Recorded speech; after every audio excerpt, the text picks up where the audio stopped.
In this video, magbabayad tayo gamit yung Manulife na mobile app. Also, i-check natin yung iba't ibang methods para makapag-pay online. By the way, kung first time mo sa channel natin at gusto mo pa ng mga online tutorial videos katulad nito, please click the subscribe button. Na-install ko na yung Manulife na app. Pwede nyo itong i-download sa Play Store or App Store. And currently, naka-login na ako. Pag first time mo mag-login, you need to provide your username and password. Basically, yung email address mo and password nga. And then OTP, either isasend sa email address mo or sa phone number. After that, right away dito sa homepage, makikita mo na yung policy na meron ka sa kanila. Meron din portfolio dito, payment option, at yung profile mo kung saan pwede mong baguhin yung password, yung username mo. Balik tayo dito sa payment kasi yun yung purpose natin in this video. Tab ko to make a payment. Ito yung policy ko, dito rin yung amount, and kung kailan nga ba yung due date. And just to add, isa itong term insurance, so babayaran ko na siya bago pa mag-due date. Tap ko lang yan. Andito yung details, recent payment posting may take 2 to 3 days bago mag-reflect as paid dun sa side ng Manulife. At tulad ng sabi ko kanina, i-explore natin yung iba't ibang method ng pag-pay. Tap ko tong here, continue lang tayo, bali, exit na tayo sa app nila. Para sa pagbayad, pwede kayong mamili dito sa bandang baba. Pwedeng yung Manulife Online, which is yung ginagawa na rin natin. Basically sa app, mag-provide ka ng Visa or Mastercard. Pwede rin itong gawin sa website nila. Actually, yung app and website ng Manulife, halos pareho lang talaga yung itsura nila. Pwede ka rin magbayad gamit yung GCash. Ito yung instruction at may pinakita rin kaming hiwalay na video tungkol dyan. Kung sa GCash meron, of course, meron din sa Maya. Halos pareho lang din ang method. Pipiliin mo lang yung bills and then hanapin mo lang yung Manulife doon sa list of billers and provide your policy number. Pwede rin via Shopee. Also sa Lazada, meron silang wallet doon. And via online banking. Pwede sa China Bank, BDO, BPI, Metro Bank, UBP at BancNet.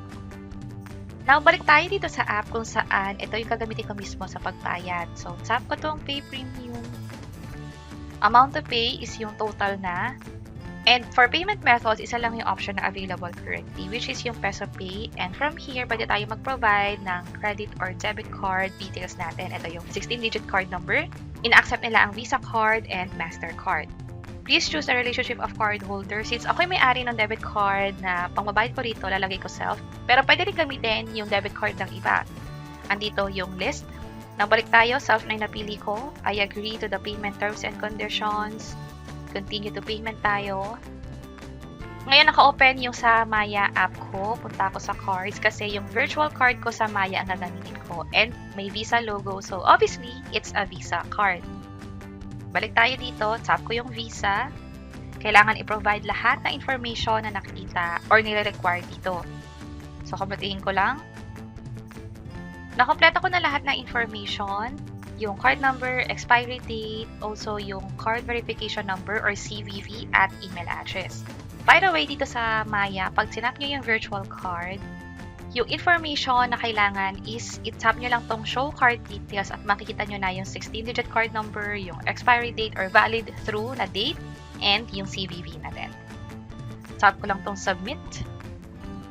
At i-review lahat na nakikita dito, yung card number, expiry date, yung name mo, and email address na din.